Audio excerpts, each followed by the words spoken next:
touch screens, keyless entry, daytime running lights. These sound like modern features, right? But what if I told you some of the most popular features in today's cars were already being tested and used way back in the 1960s? Car companies today love to show off the next big thing, but the truth is many of those ideas aren't new. They're recycled, refined, and often borrowed from one of the boldest decades in car history, the 1960s. Let's start with something that seems completely modern: push-button gear selectors. Chrysler was already doing this in the early 60s. Models like the 1962 Imperial had buttons on the dashboard to change gears. No shifter on the floor or column, just a sleek row of buttons labeled drive, neutral, reverse. It looked futuristic then, and now cars like Teslas and some Lincolns are bringing it back. Why? Because space matters, and clean dashboards are back in style. But Chrysler already figured that out 60 years ago. Now let's talk about adaptive lighting. Today's luxury cars have headlights that turn with the steering wheel. But back in 1967, the Citroën DS from France did the exact same thing. As you turned the wheel,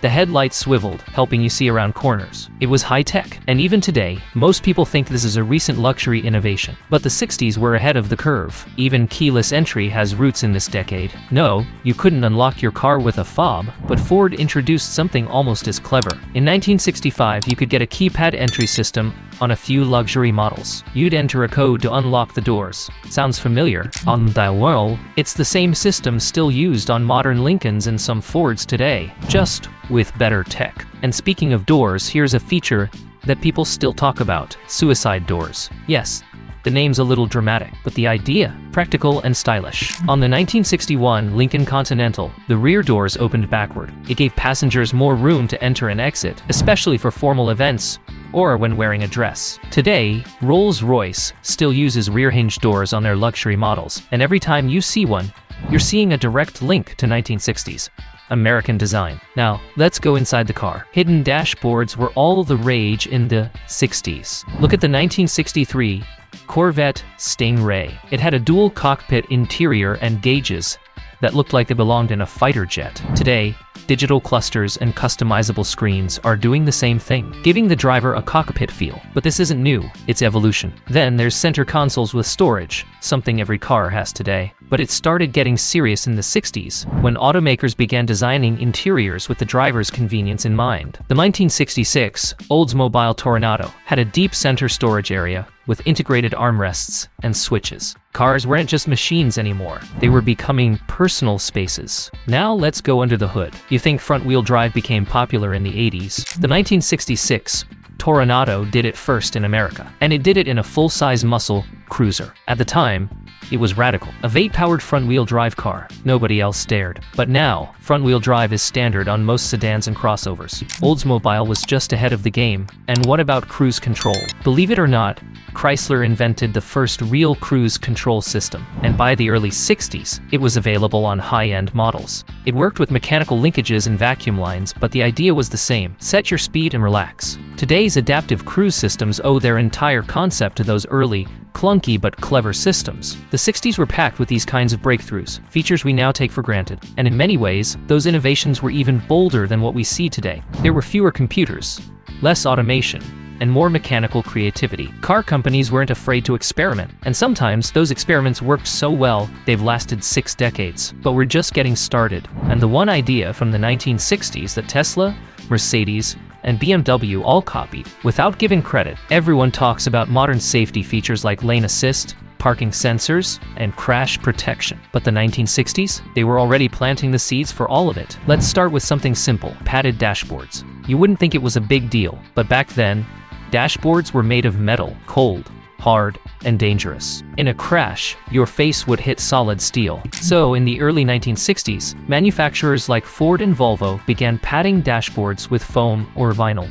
It was a small change that saved lives. Today, every car has a soft dash. But that idea? Pure 60s innovation. Now think about collapsible steering columns. Before the 60s, hitting a steering wheel during a crash often meant serious chest or head injuries. But by 1967, US regulations required steering columns that collapsed on impact. GM was one of the first to implement it in their cars, quietly changing the way we survive crashes. Today's cars take it further with airbags and sensors. But the core idea? It started back then, and here's one that might surprise you: head-up displays. We see them now in Teslas, BMWs, even Mazdas. Little digital speedometers projected onto the windshield. But way back in 1965, GM was already experimenting with a system for the Corvette. It wasn't digital, but it used reflective glass to project speed into the driver's line of sight. It didn't catch on at the time, but now it's back, and people think it's futuristic. It's not. It's history repeating. And what about automatic climate control? Yes, the 60s tried that too. Cadillac introduced the comfort control system in 1964. It let drivers set a cabin temperature and forget it. The car would adjust fan speed and heat automatically. It was like having a personal butler adjusting your air. Sound familiar? That's basically what modern dual-zone climate systems do. Just more sensors, more screens. Now, let's talk about one of the most underappreciated features of the era: rear defrost. Before the 1960s, if your back window fogged up, you were out of luck. But Ford introduced electric rear defrost in some luxury models. It used thin wires in the glass to clear condensation, the same tech you'll find in nearly every car on the road today. And here's something people really don't talk about: parking assist. No, there weren't beeping sensors, but there were systems that tried. In 1958, Cadillac offered a gated-matic headlamp control that dimmed your headlights automatically. It was the early form of sensor-based automation. And in the early 60s, some cars had backup lights that would only come on when reverse was engaged, a warning system for people behind you. These were early ideas for the kind of driver awareness we expect now. And now for the feature that companies today brag about like they invented it: aerodynamics. Modern brands love showing off wind tunnel testing and slippery body shapes. One condensable series on the inch of seat. But in the 1960s, designers were already thinking about drag and airflow. The 1963 Studebaker Avanti was shaped by aircraft engineers. The 1967 Chevrolet Corvette Stingray had hidden headlamps to reduce drag. And let's not forget the 1969 Dodge Charger Daytona, with its huge nose cone and tall rear wing. It was so aerodynamic, NASCAR had to ban it. Today's sports cars owe a lot to those wind-cheating muscle machines. And if you think Tesla's giant glass roof is something new, guess again. The 1961 Lincoln Continental offered a special breezeway rear window. It rolled down to improve airflow through the cabin. The AMC Pacer, though from the 70s, used similar ideas from earlier glass-heavy designs. Panoramic visibility was a trend before touchscreens even existed. The truth is, the 1960s were not just stylish, they were smart. It was a decade of fearless design, experimental tech, and safety features born out of necessity. Some of it was lost. Some of it failed. But most of it came back. Better, stronger, digital. Today's cars are faster, cleaner, and safer. But don't let anyone tell you they're completely new. In almost every modern vehicle, there's a shadow of the 60s, a buried idea, a hidden feature reborn. So next time you hear a car commercial brag about something revolutionary, just smile, because chances are your grandfather's car did it first.